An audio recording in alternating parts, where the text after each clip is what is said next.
जगद्गुरुम् त्वमेव माता च पिता त्वमेव त्वमेव बन्धुश्च सखा त्वमेव त्वमेव विद्या द्रविणं त्वमेव त्वमेव सर्वं मम देव देव कायेन वाचा मनसेन्द्रियेर्वा बुद्ध्यात्मना वा प्रकृते स्वभावात् करोमि यद्यत् सकलं परस्मै नारायणायेति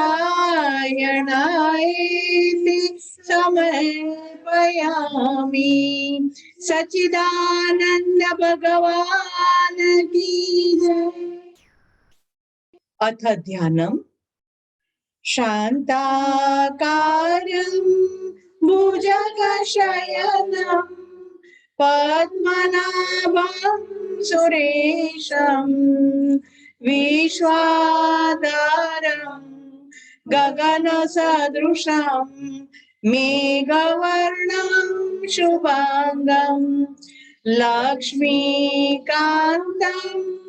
कमलनयनं योगिविद्यानगम्यं वन्दे विष्णु भवभयहरं सर्वलोकैकनाथम्।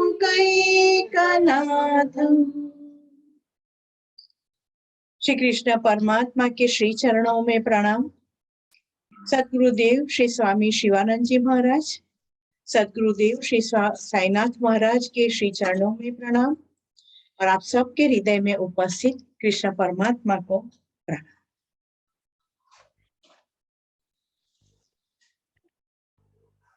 अध्याय 5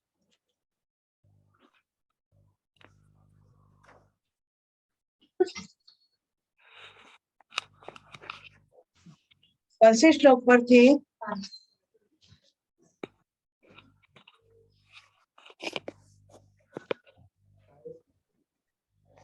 ना 22।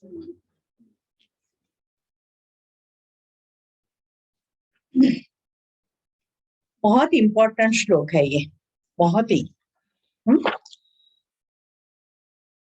यही संस्पर्शजा भोगा दुःखयोनयैवते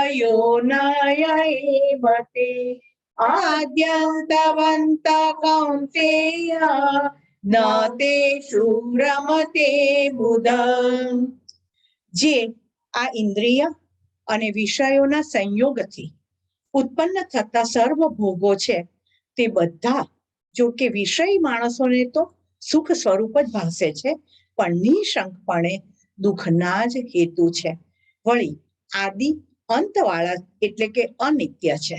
માટે હે કૌંતેય, ડાયો અને વિવેકી માણસ તેનામાં આસક્ત રહેતો નથી. यही संस्पर्शजा भोगा दुःखयोनय एवते। જે ઇન્દ્રિયજન્ય સુખ છે તે સંસ્पर्श संसर्ग स्पर्श थी उत्पन्न होते हुए सुख लगने वाले दुख है। आपको याद होगा कि हमने उपनिषद का एक जो श्लोक था, मैंने बताया था कि सभी प्राणियों में एक एक इंद्रिय ही बहकी हुई है, तो भी उनकी क्या दशा होती है, अपने मृत्यु को आमंत्रित करते हैं। हमारी तो ये पांचों इंद्रियां बहकी हुई है, हमारी स्थिति क्या होगी? फिर से ये याद करती उपनिषद का वो श्लोक, कुरंग मातंग पतंग मीनाः भृंगाः हताः पंचभिरेव पंच। कुरंग मातंग पतंग मीनाः भृंगाः। कुरंग का अर्थ क्या होता है? कुरंग यानी हिरण। हिरण हिरण कितना फास्ट दौड़ सकता है, किसी को उसको पकड़ना है ना तो बहुत मुश्किल बात है, इतनी झड़प से वो दौड़ जाता है, लेकिन उसकी एक इंद्रिय बहकी हुई है। कौन सी इंद्रिया? श्रवण इंद्रिया। श्रवण इंद्रिया उसकी बहकी हुई है। तो जहां पर कोई संगीत बजता है तो वो सब कुछ छोड़कर वहां पर आंख बंद करके खड़ा हो जाता है वो संगीत को सुनने के लिए। और हम उनकी ये निर्बलता को जानते हैं, इसकी मजबूरी को हम जानते हैं। तो जिनको हिरण को पकड़ना है ना, वो जंगल में कहीं पर म्यूजिक रख देते हैं और दौड़ता हुआ हिरण वहां से पसार होता है, संगीत को सुनता है, तो वहीं पर वो उसको सुनने के लिए खड़ा रह जाता है। और उस टाइम पर हम लोग उसे पकड़ लेते हैं, मार देते हैं और उसकी स्किन जो है उस पर बैठ के लोग ध्यान करते हैं। और जो वो कस्तूरी मृग होता है तो उसको पकड़ लेते हैं और उसके पेट में से कस्तूरी निकाल देते हैं जो सुगंधीदार द्रव्य है। और वो कस्तूरी मृग बेचारा पूरी जिंदगी सुगंध के बिना घूमता रहता है। हमारी भी श्रवण इंद्रिय बहकी हुई है कि नहीं? बोलो, है कि नहीं? नॉन प्रोडक्टिव थॉट्स, टॉक्स बस सुनना पसंद है, इधर उधर की बातें, इसका कोई मतलब नहीं है। फोन पर ऐसी बातें, क्या खाया, कहाँ गए थे, क्या किया वहां जाकर, उसने वो क्या कर रही थी, वो उसने क्या कहा, बस इसमें काफी सारा हमारा समय चला जाता है। और पंचायत और किसी का बैक बाइटिंग, इसमें हम बोलते हैं या तो सामने वाली बोलते हैं, हमारे कान में वो पड़ता ही रहता है। और उसके कारण जो हमने देखा तभी पर्याय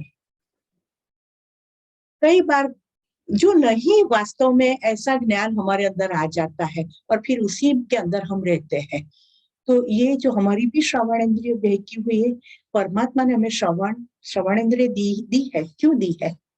कि परमात्मा के नाम का श्रवण करो, जो अच्छा है, जो स्पिरिचुअल टॉक्स है उसको श्रवण करो, जिससे आपके आत्मा की ऊंची गति हो, आपकी चेतना ऊर्ध्व गति को प्राप्त करे। लेकिन इसी में समय चला जाता है, तो उसमें बहुत जागने की जरूरत है। श्रवण इंद्रिय, और जो समय गया वो गया, फिर वापस नहीं आने वाला है। हाँ, बात जरूर करनी है, पर जो इम्पोर्टेंट है, फिर खींचते रहो बातों को, इसका कोई मतलब ही नहीं है। पूरंग मातंग, मातंग यानी हाथी। हाथी जो है उसकी स्पर्शेंद्रिय बहकी हुई है। हाथी जो है उसको हाथड़ी को स्पर्श करना बहुत अच्छा लगता है, और कहीं पर भी वो हाथड़ी को देखता है तो लिटरली वो दौड़ता है उसको स्पर्श करने के लिए। तो हम उनकी ये निर्बलता को जान गए हैं। तो बंगाल में जो हाथी होते हैं तो वो तो कितने कदावर होते हैं, है ना? तो लोग क्या करते हैं कि एक पेड़ होता है, उसको टेके पर हाथड़ी का पिक्चर बनाकर ड्रॉ करके लगा रख देते हैं और आगे बहुत बड़ा खड्डा खोद देते हैं और उस पर पत्ते बिछा देते हैं और हाथी के आने जाने के मार्ग पर। और हाथी वहां से गुजरता है और दूर से देखता है हाथड़ी का पिक्चर और उसे लगता है कि हाथड़ी, और बेचारा दौड़ता है उसकी आदत के अनुसार, और वो खड्डे में जाकर गिरता है और फिर हम पकड़ लेते। बाकी हाथी का शरीर का, हमारा शरीर का, उसको पकड़ने की कल्पना मात्र भी ध्रुजारी ला देती, कैसे पकड़ेंगे? पर इसकी एकमात्र ये मजबूरी के कारण हम उसको पकड़ लेते हैं, फिर मंदिर में रख देते हैं, पाँव में वो साकर बांध देते हैं और देखना वो वहां पर पस निकलता है, उसको वहां जीवड़े अंदर उसको खाया करते हैं। आधे पेट भूखा रहना पड़ता है। सर्कस में पहले तो हाथी रहते, आधे पेट भूखे रहकर वो अपना खेल दिखाया करता था।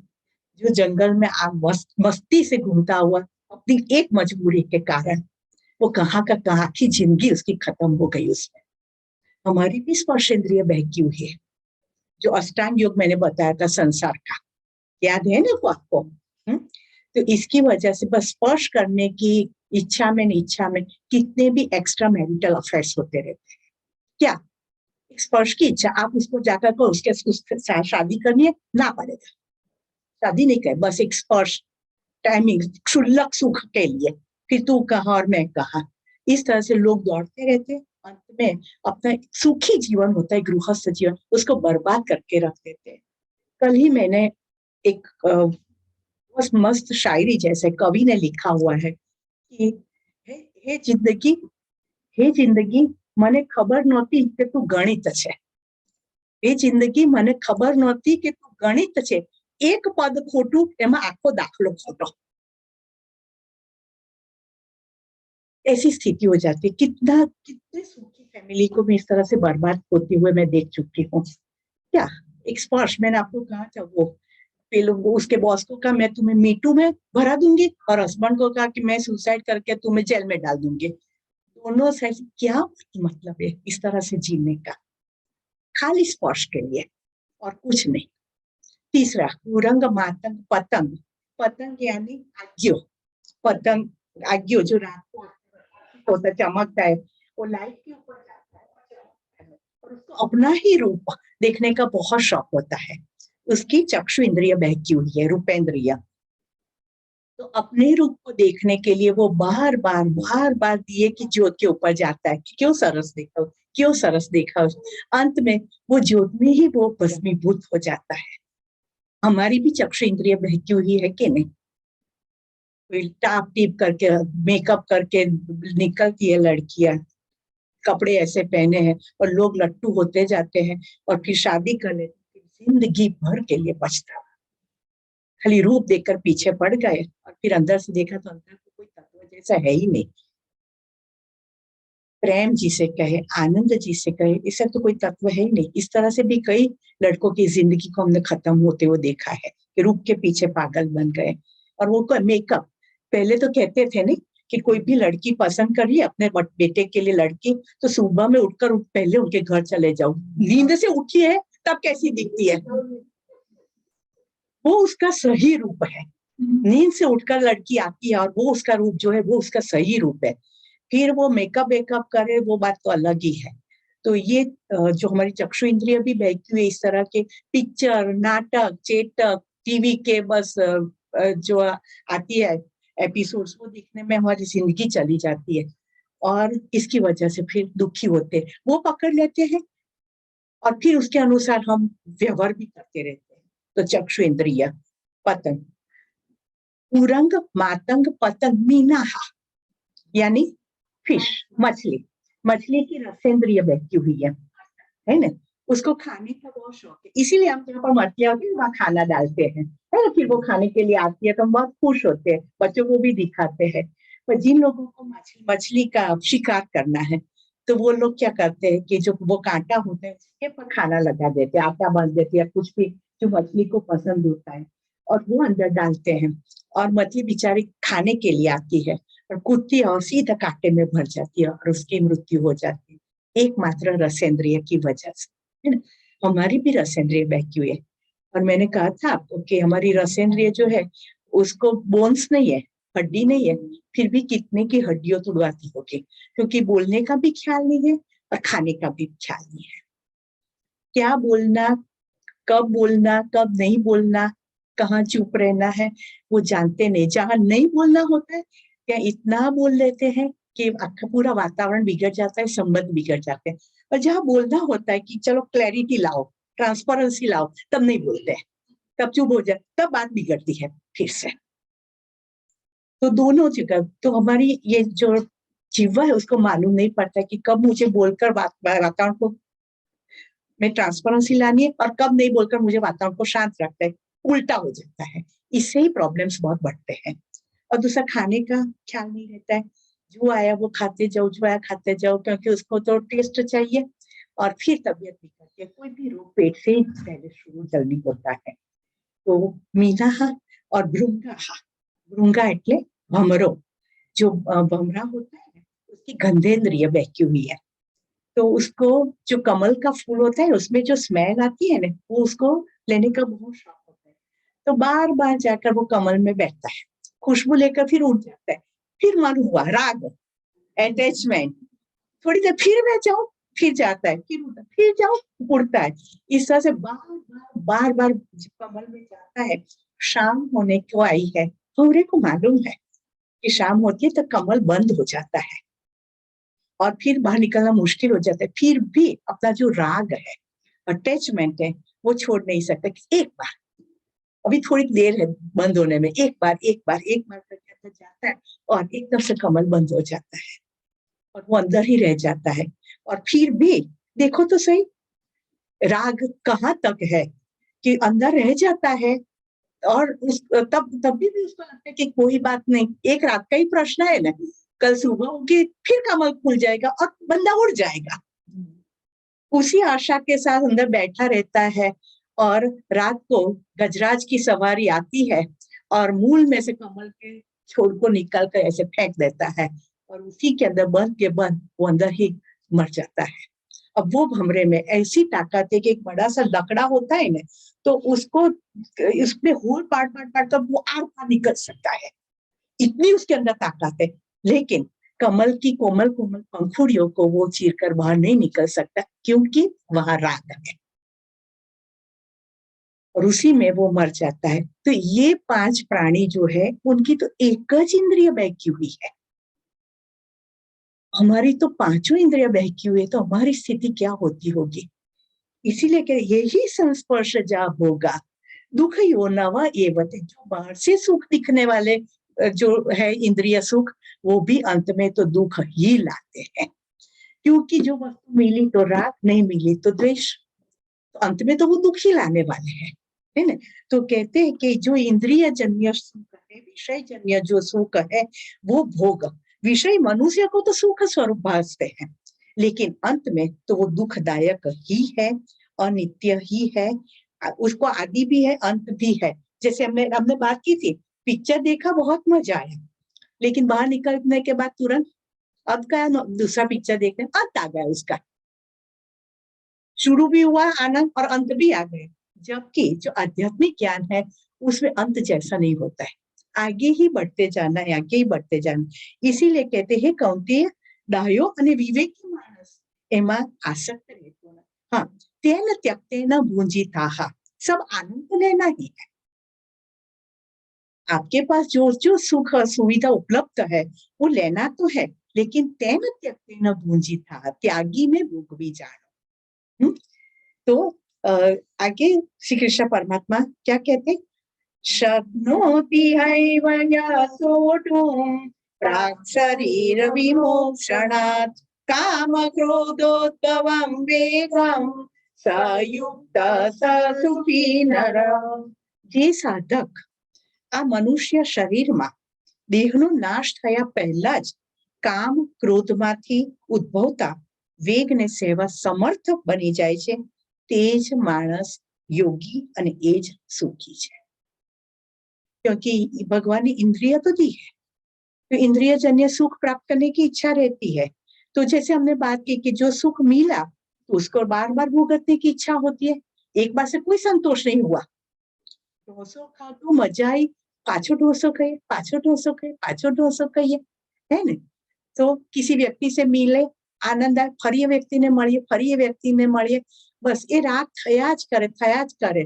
और इस वो राग अटैचमेंट वो भी दुखदायक है, और नहीं प्राप्त होता है तो गुस्सा आता है, કેમ ના મળે એ વ્યક્તિને તમે કહો મને મળવું છે ને, એ વ્યક્તિ કે આજ मुझे टाइम नहीं है, बस કેમ ના મળે, मैं कहूં તને મળવું છે તું કેમ ના મળે, મને ગુસ્सा आ गया। मारे खाऊ છે તમે કેમ ના પાડો છો મને, गुस्सा आ गए, है ना। तो ये काम और क्रोध तो हमेशा के लिए हमारे, ऐसा कहते हैं कि हमारी मृत्यु के साथ जाएगा। पर जिस व्यक्ति ने समझ लिया और देह का त्याग करने से पहले इस पर उन्होंने अपना नियंत्रण प्राप्त कर लिया, उसमें से जो वेग आते उसके सहन करने की उन्होंने क्षमता धारण कर ली। और वो कौन कर सकता है, योगी ही कर सकता है, जो सच्चा योगी है, यम और नियम का जो पालन करता है, वो योगी के लिए ये सहज हो जाता है।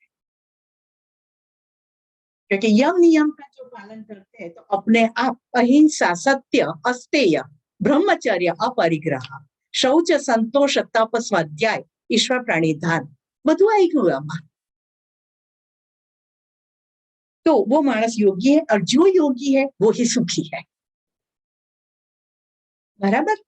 तो आगे 24 नंबर, यो अंत सुखोंतरा राम तथा युक्त ज्योतिरेवया सयोगी ब्रह्म निर्वाणम ब्रह्म भूतोधिगच्छति। जे मानस અંતરાત્મામાં જ આનંદ અનુભવનારો છે, આત્મામાં રમનારો છે, અને જે આત્મામાં જ જ્ઞાન સ્વરૂપ પરમાત્માનો અનુભવ કરનારો છે, એ સચ્ચિદાનંદ ઘન પરબ્રહ્મ પરમાત્માની સાથે ऐक्य पामेलो सांख्य योगी शांत ब्रह्म ने पामे छे, जो अपने आप में आनंद में रहता है। सच्चिदानंद घन अपने स्वरूप में जो आनंद में रहता है, वो ही सांख्य योगी यानी ज्ञान प्राप्त व्यक्ति योगी ब्रह्म को प्राप्त करती है। बनारस में, काशी में एक कथा थी रामचरितमानस की। तुलसीदास जी की कथा थी, और तुलसीदास जी जब रामचरितमानस की कथा कहने वाले होते तो कितने लोग उपस्थित रहते वहां, तो है ना। तो काफी भीड़ जमा हुई थी कि बहुत सारे लोग कहीं कहीं से सुनने को ले आए थे। अब काशी में एक वेश्या रहती थी, उसका नाम था वैशाली।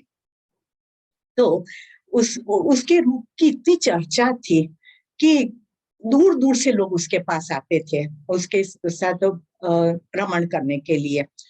तो जब ये वैशाली को मालूम पड़ा कि तुलसीदास जी की कथा है, तो उसको बहुत मन हुआ कि उसने एक गीत तैयार किया, रामचंद्र ठुमत ठुमत चले रामचंद्र, है ना। वसौड़ा से भजन अनम्यूट थजो। ठुमक ठुमक चलत रामचंद्र, है ने रामचंद्रનું એક બાળપણનું એક ભજન છે। હા, ठुमक चलत रामचंद्र बाजत बैजनिया। हाँ, ठुमक चलत रामचंद्र बाजत बैजन के, है ना। वो गीत पर उसने नृत्य तैयार किया। हाँ, और फिर उसको बहुत मन था कि मैं तुलसीदास जी के पास जाऊंगी, लेकिन वो मेरा स्वीकार करेंगे कि नहीं, क्योंकि मेरा जो व्यवसाय है और ये तो संत पुरुष है, तो मैं क्या करूं। बहुत हिम्मत इकट्ठी करके वो उनकी जो कुटीर थी वहां पर गई, दोपहर के टाइम पर जब भीड़ कम होती है आसपास में, वो गई और उसने दरवाजा खटखटाया। तुलसीदास जी तो ये करते करते वो तो अंतर्यामी हो गए थे, और उन्होंने कहा दरवाजा खुला है, कौन है, चले आओ अंदर। तो उसने दरवाजा खोला तो उन्होंने देखा कि ये तो वैशाली है। तो उन्होंने तरह क्या कि आओ बेटा अंदर आओ। वो ध्रुस के रोने लगी कि मेरी जिंदगी में पहला पुरुष मुझे वो मिला जिससे मुझे बेटा, किसी ने मुझ पर अभी तक ऐसी दृष्टि नहीं की है। और वो जाकर उनके चरणों में गिर गई और उसने कहा कि बेटा आओ, क्योंकि मैं एक रामचंद्र जी के पर मैं एक भजन करके तैयार करके लाई हूँ, क्या आप सुनोगे, और उस पर मैं नृत्य भी करती हूँ। तो हाँ हाँ जरूर, और वो भजन मैं अपनी कथा में भी गाऊंगा। और तो उसने ये भजन के साथ नृत्य किया और वो बहुत खुश हुए, और उन्होंने कहा कि तुमने जिस तरह से परफॉर्म किया है उस तरह से मैं तो नहीं कर पाऊंगा, तो बेटा ऐसा करना कि जब मेरी कथा चालू हो तब आप आना उसमें। तो उसने कहा कि लोग मेरा स्वीकार नहीं करेंगे। तो कि नहीं क्यों करेंगे, आप भगवान का नाम लेकर आ रही है तो क्यों नहीं स्वीकार करेंगे, आपको आना है। और उसको अंदर इतना गिल्ट हुआ कि मैं आऊंगी, और मुझे मालूम है कि लोग वैसे वैसे छुपे छुपे मेरे पास आते, लेकिन मुझे जाहिर में देखेंगे तो जैसे हम जानते ही नहीं, पर ये आई करके भाग जाएंगे और उनकी कथा में विक्षेप होगा। तो वो नहीं गई। कथा का टाइम शुरू हो गया, 2:30 बजे की कथा थी, तुलसीदास जी कथा चालू नहीं कर रहे हैं, और सब कहने लगे कि महाराज टाइम हो गया कथा का, कि हाँ अभी कोई आने वाले हैं, उनकी मैं राह देख रहा हूँ, आने वाले 3 बजे 3:30 बजे कथा शुरू नहीं हुई है और वो वैशाली की राह देखकर बैठे और वैशाली नहीं आई। उन्होंने कथा नहीं की और वो उठ के गए कि क्यों नहीं आई। तो वो उनके घर के पास के ढूंढते ढूंढते किसी को पुत्ते पुत्ते, तो कहा कि ऊपर के मंजिले पर वो रहती है। तो वो गए तो वो ताला लगा हुआ था। तो उन्होंने पूछा तुलसीदास जी ने कि कहाँ गई, तो कि वो तो ताला लगा कर थोड़ा सामान लेके कहीं पर चली गई, किसी को बताया नहीं है कि वो कहाँ पर गई। पर महाराज आप महाराज इधर क्यों आए हो, आपको शोभा नहीं देता। तो कि मुझे ख्याल है कि मुझे क्या करना चाहिए और मुझे क्या नहीं करना चाहिए। और फिर वो निकल गए और बाकी के दिन कथा हुई, लेकिन वो हमेशा विजय के वैशाली गई कहा। और एक दिन फिर वो कुछ कथा के लिए सरयू नदी के किनारे पर गए, और एक बार सरयू नदी के किनारे पर बैठे थे तो एक तीसरे मंजिल से ये गीत की आवाज आ रही थी, और उन्होंने सुना और लगा कि ये तो वैशाली की ही आवाज है।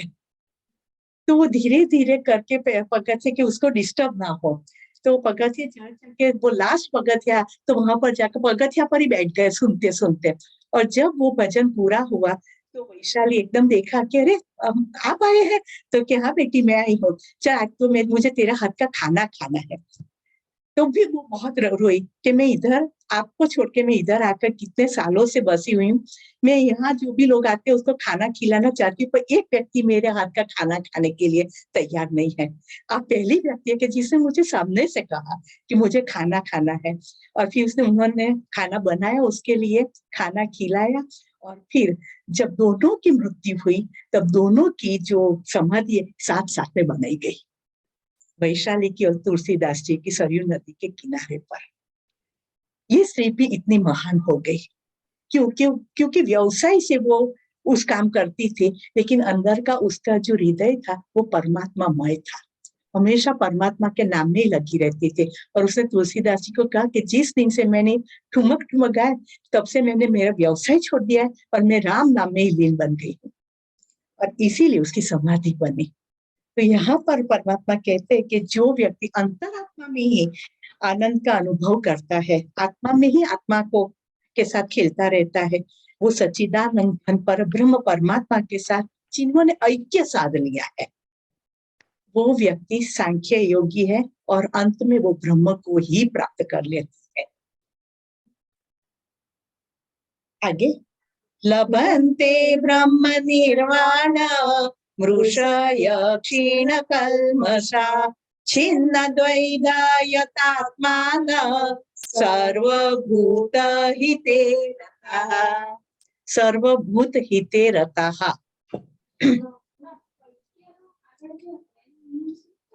એટલે એકતા, વનનેસની અનુભૂતિ। જેમના સઘળા પાપ નષ્ટ થઈ ચૂક્યા છે, જેમના સઘળા સંશયો જ્ઞાન દ્વારા નિવૃત્ત થઈ ચૂક્યા છે, જેઓ સર્વ પ્રાણીઓના હિતમાં રત છે, તેમજ જેમનું જીતાયેલું મન નિશ્ચલ ભાવે પરમાત્મામાં સ્થિત છે, એવા બ્રહ્મવેત્તા માણસો શાંત બ્રહ્મને પામે છે। जैसे जैसे परमात्मा की ओर आगे बढ़ते जाते हैं, अंदर बस वही एक नाम चलता रहता है, तन तंबूरा तार मन, अद्भुत है ये साज, हरि के हाथों बज रहा हरि की ही आवाज।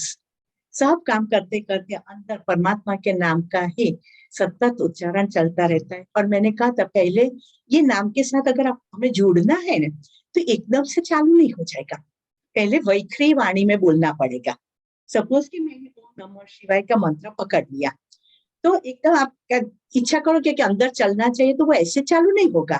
तो पहले आपको प्रैक्टिस करनी होगी बड़े आवाज में, ओम नमः शिवाय। एक स्थान पर बैठ जाओ और बड़े आवाज में बोलो ओम नमः शिवाय, ओम नमः शिवाय, ओम नमः शिवाय, ओम नमः शिवाय। इसे कहते हैं वैखरी वाणी, जोर से बोलते हैं। धीरे धीरे आपकी प्रैक्टिस हो जाती है ना, फिर आपको मध्यमा वाणी में, फिर आपका होठ फफड़ेगा, आवाज ज्यादा नहीं आती है लेकिन आप उच्चारण कर रहे हैं उसका, बराबर। तो इसे हो गए मध्यमा वाणी में आपका जप हो गया, जप मंत्र। फिर हो जाएगा पर्श्यंती वाणी में से, यानी फिर आप मौन रहेंगे, ओठ भी हिलाना नहीं है और मन में ही बोलना है अंदर अंदर, ओम नमः शिवाय, ओम नमः शिवाय। मोट बंद है किसी को मालूम नहीं पड़ता, लेकिन एक स्थान ग्रहण कर ले और माला घूमती और मन में ही बोलते जाए, बराबर। ऐसी प्रैक्टिस करने के बाद परावाणी चालू हो जाएगी। फिर आप रात को सोते हैं एकदम से जागेंगे तो भी अंदर कोई ओम नमः शिवाय बोल रहा है, वो आप सुनेंगे, उसे कहते हैं परावाणी। अंदर ही अंदर चालू हो जाती है, आपका ध्यान भी नहीं पर सतत चलता रहता है, आपके श्वास के साथ वो मंत्र जब चलता ही रहता है। ऐसी परिस्थिति जब आती है तब परमात्मा कहते हैं कि वो व्यक्ति निश्चित रूप से शांत ब्रह्म को प्राप्त कर लेते हैं, क्योंकि समान समान को आकर्षित करता है। इसके साथ आपकी चेतना जुड़ी हुई है तो उसके साथ आपका कनेक्शन चालू हो ही जाएगा और अंत में उसी को प्राप्त करना है। तो कोई भी एक कहते हैं कि कोई भी आपको अंदर का इष्ट मंत्र कोई एक जान लो कि आपको कौन से परमात्मा के प्रति ज्यादा भक्ति है, श्रद्धा ज्यादा किस पे, क्योंकि जो जन्मों जन्म से हम जिनकी सेवा करते आए हैं ना, जिनकी भक्ति करते आए हैं ना, उसी में हमारा मन जल्दी लगेगा। तो एक मंत्र वो पकड़ लो, हो सके तो आपके जो गुरु है उसके पास से दीक्षा ले लो। और जो पुष्टि मार्ग होता है उसमें तो जो ब्रह्म संबंध देते ही है ना। मेरी मम्मी इधर उपस्थित है, तो मेरे भाई को ब्रह्म संबंध देना था काकरोली में और मैं बहुत छोटी थी, तो कहा कि मैं मेरे भाई को देना था मंत्र को क्या कहते हैं ब्रह्म संबंध, तो क्या उसको भी भेज देना था। मम्मी ने कहा कि तो बहुत छोटी है और अभी वो तो बोलना भी नहीं सीखी है कि वैष्णव का बच्चा है ना, जरूर बोलेगा। और हम दोनों का ब्रह्म संबंध साथ भी हो गया है ना। तो इस तरह से कि ले लो, तो जो गुरु के द्वारा मिलता है ना कोई भी मंत्र, तो उसमें गुरु की शक्ति भी लग जाती है और फिर करते जाते हैं तो मंत्र वो जो है सिद्ध हो जाता है। तो बसावड़ा साहब ने मुझे बहुत याद अच्छा दिलाया था कि जो शिवानंद स्वामी जी थे ना, जब वो उनकी यंग एज में साधना कर रहे थे जंगल में रहकर, साधना के बिना इतने बड़े गुरु नहीं बन सकते, क्या कर बैठ गए गादी पर और गुरु गुरु लोग करने लगे, वो शक्य ही नहीं है। बहुत साधना करते थे और कुटिया में रहते थे, तो उनको जब कुदरती हाजत पर जाना होता था तो उनको दूर जाना पड़ता था, तो लोटा लेकर निकलते थे और जाते थे। तो लोगों आजू बाजू के गांव के लोगों को मालूम पड़ गया कि ये स्वामी कोई पहुंचे हुए स्वामी लगते हैं। तो धीरे धीरे उनकी कुटिया पर भीड़ जमा होने लगी और लोग आने लगे कि स्वामी जी हमें दीक्षा मंत्र दीक्षा दीजिए, मंत्र दीक्षा दीजिए करके। तो फिर एक साव अभड़ व्यक्ति उसने कहा कि स्वामी जी मुझे मंत्र दीक्षा दीजिए। तो स्वामी जी सुनते नहीं, तो वो अपनी साधना में तल्लीन थे। तो उसको लगा कि ये सुबह में जब हाजत पर जाते हैं ना, तभी उनका पैर पकड़ लूं कि मुझे दीक्षा दीजिए, उनको जल्दी होगी तो वो मुझे दे देंगे और क्या करेंगे, है ना। तो उन्होंने सुबह में जल्दी वो उठ गया और उनके रास्ते पे जो रास्ते से जाते थे वहां जाकर बैठ गए और जैसे स्वामी जी लोटा लेकर निकले तो उसे पैर पकड़ लिया, मुझे स्वामी जी दीक्षा दीजिए, मुझे स्वामी जी का हट और हट बोला और उनके लोटे में से पानी उसके ऊपर जा गिरा, तब संकल्प हो गया। और वो तो अभड़ व्यक्ति था, तो उसने तो पकड़ लिया कि स्वामी जी ने मुझे हट नाम की दीक्षा दी है, तो वो तो बैठ गया हट हट हट हट हट हट हट हट करके उसने कितने सारे मंत्र जप कर दिए। और एक टाइम ऐसा हुआ कि वहां एक बहुत बड़ा पर्वत था और नदी एक बहती थी, तो पर्वत के कारण से नदी का पानी इस साइड पर आ नहीं सकता था और इस साइड पर पानी की बहुत तंगी रहती थी। तो जो इंजीनियर वगैरह थे उन्होंने नक्की किया कि पर्वत के बीच में से रास्ता करे और रास्ता बना दे नदी के लिए। तो वो उन्होंने सुरंग वगैरह मुकी, लेकिन रास्ता होता ही नहीं था, वो पत्थर का बना होगा पर्वत होता। तो उनको कहा कि अब क्या करे, किस तरह से करे। तो स्वामी जी के ध्यान में आया तो कि चिंता मत करो, मेरा एक भक्त है उसके पास सिद्धि है। तो क्या ऐसा है कि हाँ, फिर उनका कि उस व्यक्ति को बुलाओ और यहाँ पर खड़ा रखो और फिर उसको बोला कि बोल तेरा मंत्र क्या है, तो क्या हट तो सीधा पर्वत हट गया और वहां रास्ता हो गया और नदी बहने लगी। इतनी ताकत है गुरु जब मंत्र देते हैं ना, दीक्षा देते हैं ना, उसमें इतनी ताकत है। फिर वो उसका भी अपना लगा दिया था, पूरा तन मन से वो मंत्र करने लगा था, ऐसी ताकत आ जाती है। तो कहते हैं कि जिसका मन सर्वभूत हिते रहता है सब हाँ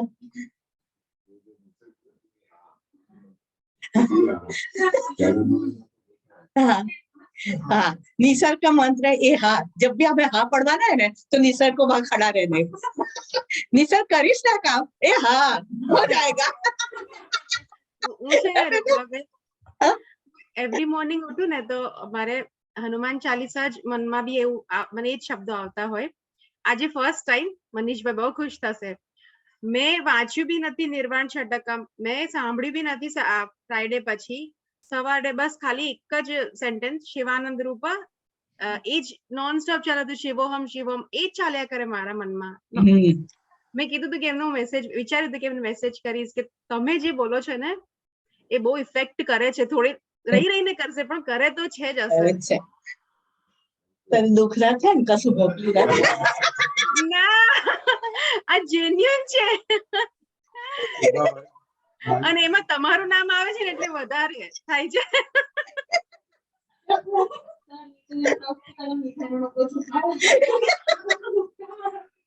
मानसी आज बस सब एंजॉय कर रहे हैं तुम्हारी वजह से, है ना? ना ना खुश है ना? એટલે પણ એ જે શિવાનંદ રૂપ છે ને ત્યાં હું રૂપા બોલું છું, તમારું નામ આવે ને એટલા માટે. तो आज कोई भाई आए थे ना, बस मनी से मिलने आए थे तो 10 मिनट जल्दी आ गए और उसने पहली मैं बाहर गई तो પછી મને બેસાડી દીધી વાતો કરવા. પછી મનીષા હતી કે સારું છે તમે સર મોડા આયા, અમારે રૂપાબેન જોડે વાત કરવી હતી, હું ટાઈમસર આવું છું તો તમે સામે પહેલા આવો છો, એટલે પછી કે કૃપા જોઈએ એમ, એટલે મેં કીધું કૃપામાં રૂપા છે જ.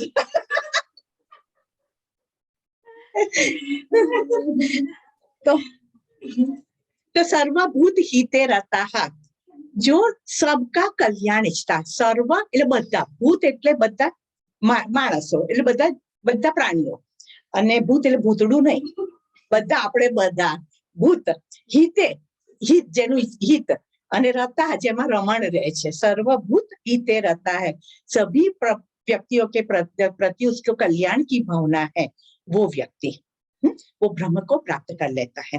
26 नंबर, काम क्रोध वियुक्तानां यतीनां यतचेतसां अभीतो ब्रह्म निर्वाणं वर्तते विदितात्मनां.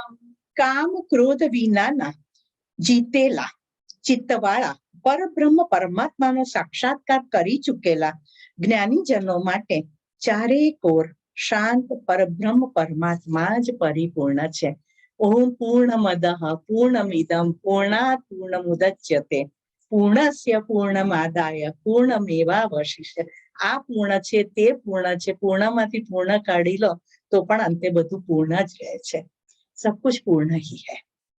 तो जिन्होंने, पर वो अनुभूति कब हो सकती है? जिन्होंने अपने काम यानी कि इच्छाओं और क्रोध पर जिन्होंने विजय प्राप्त कर लिया है, वो शांत चित्त वाले व्यक्ति होते हैं, उन्होंने परमात्मा का साक्षात्कार कर लिया है, और परमात्मा का जो स्वभाव है वो स्वभाव को खुद में धारण कर लिया है. हम वो ही स्वरूप है, पर हम बंधन में आ गए हैं, इसकी वजह से हम अपना स्वरूप को भूल गए हैं. तो जिन्होंने साक्षात्कार कर लिया है वो व्यक्ति परमात्मा के जैसे ही सभी तरह पर परिपूर्णता का ही अनुभव करते, कुछ भी आधा नहीं है, सब परिपूर्ण ही है, कोई अधूरू नहीं, अपूर्ण नहीं, બધા જ પૂર્ણ છે, બસ वो अनुभव करना है. 27 और 28, स्पर्शान् कृत्वा बहिर्बाह्यां चक्षुश्चैवान्तरे भ्रुवो प्राणापानौ समो कृत्वा नासाभ्यन्तरचारिणौ यतेन्द्रियमनोबुद्धिर्मुनिर्मोक्षपरायण विगतेच्छाभय क्रोधो य सदा मुक्त एव स. બહારના વિષય ભોગોનું ચિંતન કર્યા વિના તેમને બહાર જ ત્યજીને અને આંખોની દ્રષ્ટિને ભ્રમરોની મધ્યમાં સ્થાપીને તથા નાસિકામાં વિચરતા પ્રાણ અને અપાન વાયુને સમ કરીને જેણે ઇન્દ્રિયો, મન અને બુદ્ધિને જીત્યા છે તેવો જે મોક્ષ પરાયણ મુનિ ઈચ્છા, ભય અને ક્રોધ વિનાનો થઈ ગયો છે તે सदा मुक्त ज है. इसमें ध्यान करने की विधि दे दी है परमात्मा ने, कैसे ध्यान करना चाहिए, है ना? अलग डेफिनेशन. हाँ, लोग हम अलग अलग प्रकार के ध्यान करते हैं, लेकिन यहाँ पर परमात्मा ने सरल सहज ध्यान बता दिया है कि जो इंद्रिय भोग के विषय है उसको बाहर ही त्याग कर दो, उसको अंदर आने मत दो. आंख से कोई अच्छी वस्तु देखते हैं तो आंख में विकार आ जाते हैं, उसको प्राप्त करने की इच्छा हो जाती है, और वो वस्तु को वहीं पर स्टॉप कर दो. बराबर सुंदर है पर वहीं पर स्टॉप, ये अच्छी खाने की चीज है पर वहीं पर स्टॉप. तो बाहर के जो विषय है उसका बाहरी त्याग करके जो आंखों की दृष्टि को भ्रमरों के मध्य में यानी कि आज्ञा चक्र में यहाँ पर स्थापित करके, और नासिका से जो हम श्वास लेते हैं वो प्राण कहाँ पर है? हृदय में। और अपान वायु कहाँ पर है? मूलाधार चक्र में। प्राणापान समायुक्तम पचामी अन्नम चतुर्विधम। प्राण वायु जो है हृदय में है, उदान वायु कंठ में है, समान वायु पेट में है, व्यान वायु स्वादिष्ठान चक्र में, अपान वायु मूलाधार चक्र में है। तो प्राणापान, प्राण वायु हृदय में है और अपान वायु जो है वो मूलाधार में, उसका संयोजन करते, और हृदय जो है वहां परमात्मा का वास है, आत्मा वहां पर रहता है। तो जब आप यहाँ पर दृष्टि को स्थिर करके हृदय में प्राणापान समायुक्त, नीचे ने 3 चक्र जो है वो है भोग के चक्र, मणिपुर चक्र, स्वादिष्ठान चक्र और मूलाधार चक्र। कैसे? मणिपुर चक्र जो है वो वहां खाने की इच्छा, पेट है, तो रोज नया नया खाने की इच्छा होती है, तो उसी में मन रहता है, आज शू बने, आज शू बने, काले शू बनाना है, हजी आज का तो भी डाइजेस्ट भी नहीं हुआ और शाम की बात होने लगेगी, साझे शू बनाईशु, है ना? तो वो और वैविध्य चाहिए, एक ही चीज बार बार पसंद नहीं आती है, तो रोज तो उसी में मन रहता है। फिर स्वादिष्ठान चक्र जो है वो शारीरिक सुख के लिए है, तो उसी में व्यक्ति का मन रहता है। और मूलाधार चक्र है वो एक्सप्रेशन करता है, जो खाया पिया वो कचरा बाहर निकालो, इसी में जिंदगी चली जाती है, 3 चक्रों में, मणिपुर चक्र, स्वादिष्ठान और मूलाधार में। तो वो शक्ति को ऊपर लाकर हृदय चक्र में स्थापित करते, जहाँ परमात्मा का वास है, जहाँ हमारा आत्मा विराजित है, तो उसके वो व्यक्ति हमेशा के लिए मुक्त है।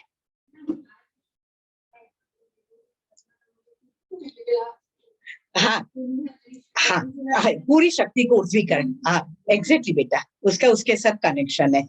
तो जब शक्ति ऊपर की ओर चढ़ती है और हृदय में स्थापित होती है, तो आत्मा का जो में ज्ञान होता है, तो स्वाभाविक रूप से जब आपका मन आपके हृदय में स्थापित हो गया, आत्मा में स्थापित हो गया, तो इंद्रिय पर कंट्रोल आ गया, मन कंट्रोल में आ गए, बुद्धि कंट्रोल में आ गई, और यहाँ पर ध्यान करते तो सीधा सूक्ष्म जगत के साथ कनेक्शन, और फिर ब्रह्मरंध्र में से परम तत्व के साथ कनेक्शन, फिर कुछ बाकी नहीं रहता है। तो वो व्यक्ति सहजता से इच्छा, भय और क्रोध से मुक्त हो जाता है।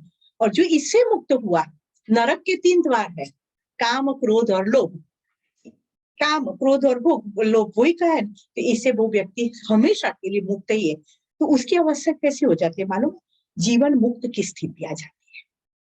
जी रहा है, ऐसा नहीं कि मुक्त हो गया यानी मृत्यु हो गई, जी रहा है, लेकिन कहीं पर उसका मन नहीं है, सब कुछ करता है, आपको देखने से ऐसा ही लगेगा कि वो तो चांदी की थाली में खा रहा है, वो तो बड़ी कार में घूम रहा है, बराबर है, लेकिन उसमें उसका मन नहीं है तो उपयोग करते हैं, लेकिन नहीं है तो वैसे भी वो रिक्शा में भी जा सकता है, चल के भी जा सकता है, बराबर।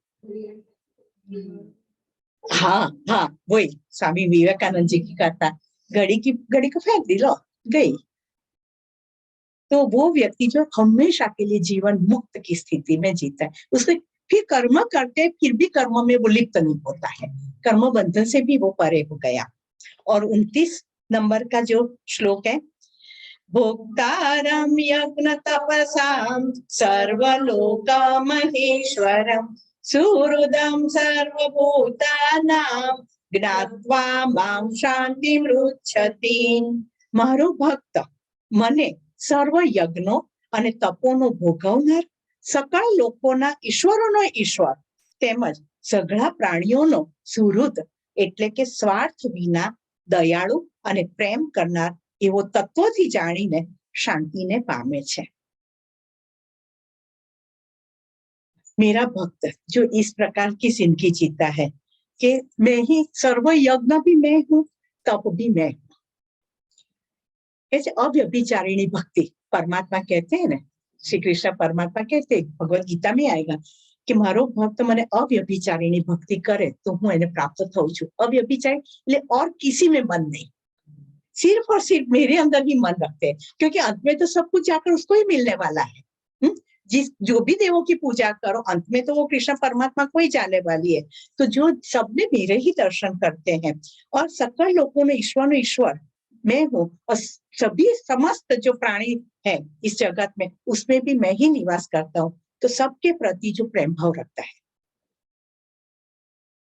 किसी को हेट नहीं करता है, चाहे फिर कुत्ता हो कि गाय हो, पर सब में मेरा स्वरूप का दर्शन करता है और उसको प्रेम करता है, तो वो तत्वों से मुझे जान गया है कि मैं हर जगह पर हूँ, ओमनी प्रेजेंट, ओमनीसिएंट। एक जगह ये जगत में ऐसी नहीं है कि जहां पर मैं नहीं हूं। ये जिसने जान लिया वो अंत में मुझ में ही विलीन हो जाता है। तो यहाँ पर कर्म संन्यास योग नाम का 5वां जो अध्याय है वो समाप्त होता है और कल शुरू करेंगे हम आत्म संयम योग। बहुत ही इंपॉर्टेंट है आत्म संयम। देखो 5 प्रकार की कृपा होती है इस जगत में, 5 प्रकार की। एक तो परमात्मा की कृपा, आप सतत परमात्मा का नाम का चिंतन करते हैं ना, तो वो कृपा आप पर उतरती जाती है। दूसरी है शास्त्रों की कृपा, आप जो स्पिरिचुअल ज्ञान लेते हैं तो वो शास्त्र की भी कृपा आप पर उतरती है। हाँ, भगवत गीता को सर के पास रखकर सो जाएंगे तो कुछ नहीं मिलेगा। जैसे बुखार आता है और दवाई लेकर आए और फिर दवाई सर के पास रख के सो गए कि दवाई तो है करके तो बुखार उतरेगा? You have to take it, है ना। तो इस दूध है तो उसमें आप चीनी डाला लेकिन हलाया नहीं, तो जो चीनी का टेस्ट है, जो मीठा टेस्ट है वो नहीं आएगा। इसी तरह से जो शास्त्र है, अरे अपनी लाइब्रेरी कितनी सारी बुक्स है, लेकिन लाइब्रेरी देखते देखते ज्ञान नहीं आ जाएगा, उसके पुस्तक के पत्ते खोलने पड़ते हैं। उसी तरह से जो शास्त्र पढ़ते हैं तो अंदर ज्ञान आता जाता है, तो वो उसकी भी कृपा उतरती है।